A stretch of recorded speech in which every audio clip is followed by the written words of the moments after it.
السلام علیکم ناظرین، پروگرام میں خوش آمدید۔ پاکستان مسلم لیگ نون ایک بڑی سیاسی جماعت ہے، متبادل حکومت بنانے کا دعویٰ اور ارادہ رکھتی ہے۔ اس کے حوالے سے گاہے بگاہے سوالات اٹھائے جاتے ہیں اور ہم گاہے بگاہے ان سوالات کی جواب کی تلاش میں مختلف لیڈران سے بات کرتے ہیں۔ آج ہمارے پاس چودھری نثار علی خان صاحب موجود ہیں، قائد حزب اختلاف، اور اس کے ساتھ پاکستان مسلم لیگ نون کے ایک سینٹرل لیڈر۔ بہت شکریہ جی، آپ نے ہمیں آج وقت دیا۔ Let me get straight to the point. میں پی ایم ایل کیو کے چند ایک لیڈران سے بات کر رہا تھا اور ان کا خیال تھا کہ کیو اور نون کے اندر جو ہینڈ شیک نہیں ہو رہا وہ ہارڈ کور لابی ہے نون لیگ کے اندر، اور اس کی سربراہی آپ کر رہے ہیں۔ پرویز الہی اور چودھری شجاعت کے ساتھ ہاتھ نہ ملانے کی کیا وجہ ہے؟ شکریہ طلعت بھائی۔ بسم اللہ الرحمن الرحیم۔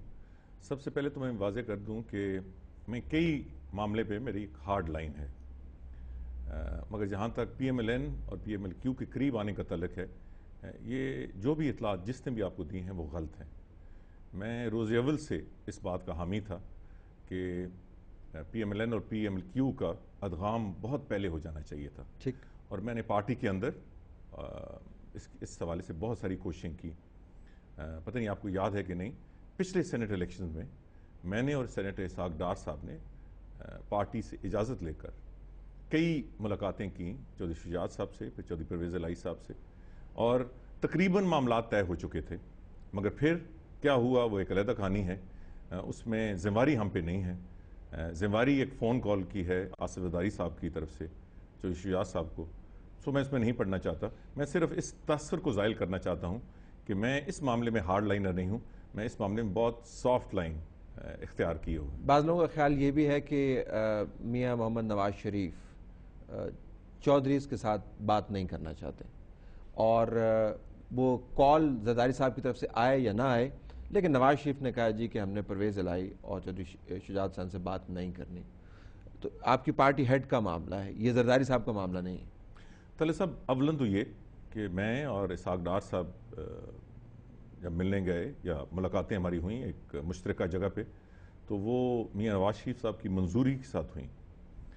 اس کے علاوہ جو بھی وہ معاملات طے ہوئے، اور اس میں پچھلے الیکشن میں مشاہد حسین سید صاحب کو ایک سینٹ سیٹ پنجاب سے دینا شامل ہے، وہ میاں نواز شریف صاحب کی منظوری سے ہوئی۔ تیسرا، اگر اتنی ہارڈ لائن ہوتی تو میاں نواز شریف صاحب اور میاں شہباز شریف خود چل کر چودھری شجاعت صاحب کے گھر نہ جاتے ان کی والدہ صاحبہ کی فوتیدگی کے وقت۔ میرا خیال ہے کہ اتنی ہارڈ لائن نہیں ہے، نہ اتنی کوئی بٹرنس یا تلخی ہے۔ ہاں، کچھ سیاسی معاملات ایسے ہیں جو ایک کے بعد دوسرے ایسی ڈیولپمنٹس ہوئیں، میں اس تفصیل میں نہیں جانا چاہتا، مگر میں ایک دفعہ پھر کہوں گا at the cost of repetition کہ یہ تلخی یا یہ سختی میاں نواز شریف کی طرف سے اس کی ابتدا نہیں ہوئی۔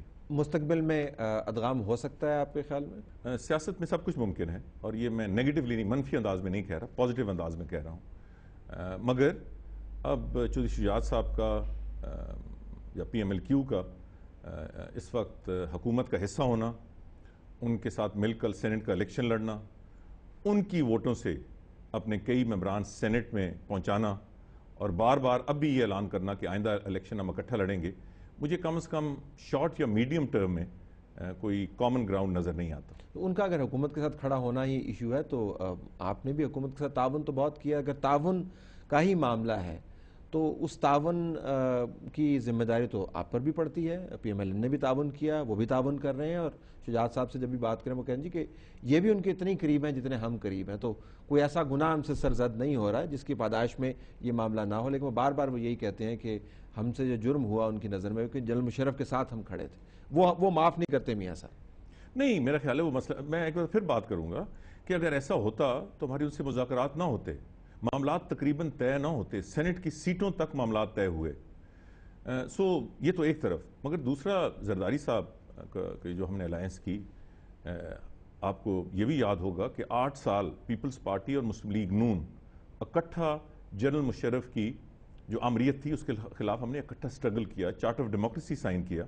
اس کے بعد الیکشن کے بعد وہ سب سے بڑی پارٹی اور ہم اس کے بعد ہماری بڑی تعداد میں ہمارے ممبران آئے تو ہم نے اپوزیشن میں بیٹھنے کا فیصلہ کیا، یہ آپ کو یاد ہوگا اس وقت۔ مگر اس وقت زرداری صاحب چل کے ہماری لیڈرشپ کے پاس آئے اور انہوں نے کہا کہ ملک کے حالات ایسے ہیں کہ مل کے چلنا چاہیے. اس کے بدلے ہم نے کہا کہ ہم کیبنٹ میں نہیں بیٹھیں گے, ہماری ایک کنڈیشن ہے جس پہ ہم نے حلف لیا ہوا ہے کہ عدلیہ کی بحالی ہو.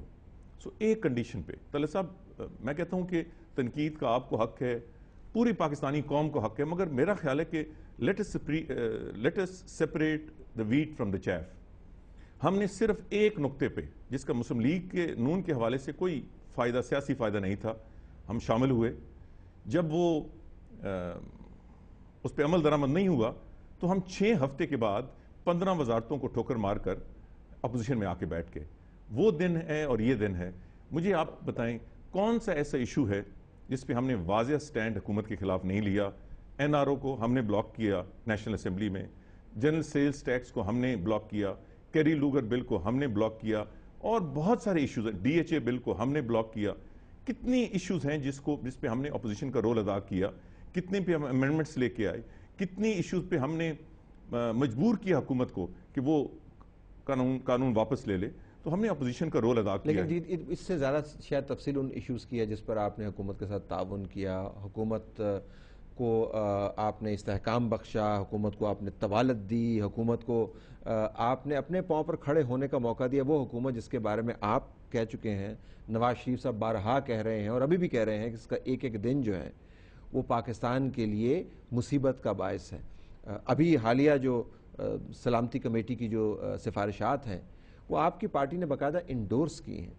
تو 18ویں 19ویں 20ویں اور میں اس کو 21ویں ترمیم کہتا ہوں جو آپ سامنے لے کے ہیں سفارشات کی صورت میں, تو آپ کا تو بڑا تعاون رہا ہے. اپوزیشن تو خیر نام نہاد ہی رہی ہے. طلعت بھائی کوئی اور کہے تو شاید میں نظر انداز کر دوں, مگر آپ جیسے ذی شعور شخصیت کے ان حوالے سے وضاحت ضرور ہے. جب آپ کہیں تو ظاہری اس کا ایک معنی ہے اور پاکستان کے عوام سنتے ہیں.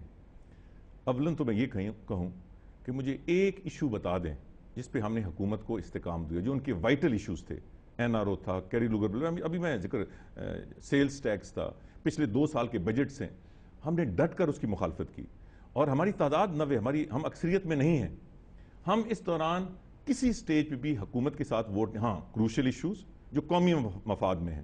آپ نے ذکر کیا ابھی جو ریسنٹ ترین جو بل آیا ہے, مجھے ایک شک بتائیں. آج کل بڑا شور اور ہنگامہ ہو رہا ہے, تنقید پارلیمنٹ پہ کی جا رہی ہے.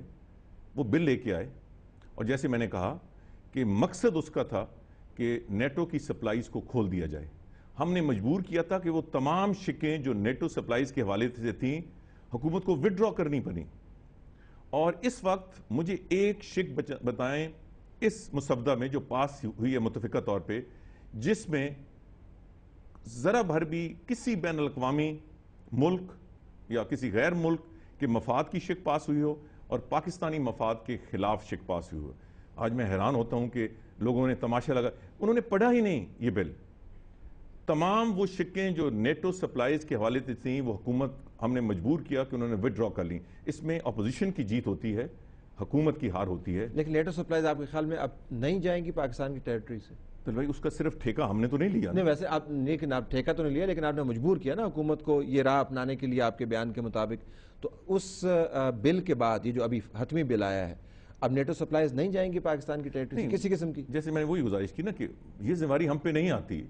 نہیں آپ نے سائن کیا ہوا نا. نہیں ہم نے سائن کیا, ہم نے جو ہم دیکھو نا پارلیمنٹ ایک گائیڈ لائنز طے کرتا ہے, وہ گائیڈ لائنز طے کی ہم نے. پرائم منسٹر نے کھڑے ہو کے سولم کمٹمنٹ کی. میں نے بار بار اس پہ کھڑا ہو کے کہا کہ 2 پہلے مسودے یہ ایوان پاس کر چکا ہے, امپلیمنٹ نہیں ہوئے, تو ہم آپ سے جواب دہی چاہتے ہیں.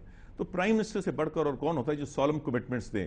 اب وہی پہلو دہی کریں, وہی وعدہ خلافی کریں, وہی ملک سے. آپ یہ تو کہہ سکتے ہیں کہ جو پارلیمنٹ کی ریزولوشنز ہیں ان کو پامال حکومت نے کیا, مگر اس کو آپ پارلیمنٹ کے ذمہ نہیں قرار دے سکتے. اور میں طلعت بھائی یہ بھی واضح کر دوں کہ میں اب حیران ہوتا ہوں کہ جب مختلف لیڈرز اور کئی مذہبی لیڈرز بیان دیتے ہیں کہ بہت بڑی غداری ہوئی ہے. بھائی آپ مذہبی لوگ ہیں, ہم بہت بڑے گناہگار ہیں, کم از کم اس قوم کے سامنے سچ تو بولیں. اور میں آج دعوے سے کہتا ہوں, چیلنج سے کہتا ہوں, یہ جو بیانات دے رہے ہیں کہ پارلیمنٹ نے غداری کی ہے, مجھے حکومت سے کوئی سروکار نہیں, ان کے اتحادیوں سے کوئی سروکار نہیں, مگر جو مسودہ آیا تھا پارلیمنٹ کے سامنے اس پہ میں نے کھڑے ہو کے دیوار کھڑی کی. میں نے سب سے پہلے کہا کہ یہ ناقابل قبول ہے. باقی تو تمام پارٹیز کے اس پہ دستخط موجود تھے, ان صاحب کی پارٹیز کے بھی دستخط موجود تھے جو کراچی سے روز ہم پر پتھر زنی کرتے ہیں. آپ کی پارٹی کے دستخط بھی تھے نا اس پہ, مگر واضح دونوں ممبران نے کھڑے ہو کے کہا کہ ہمیں یہ کہا گیا تھا کہ یہ ورکنگ ڈرافٹ ہے.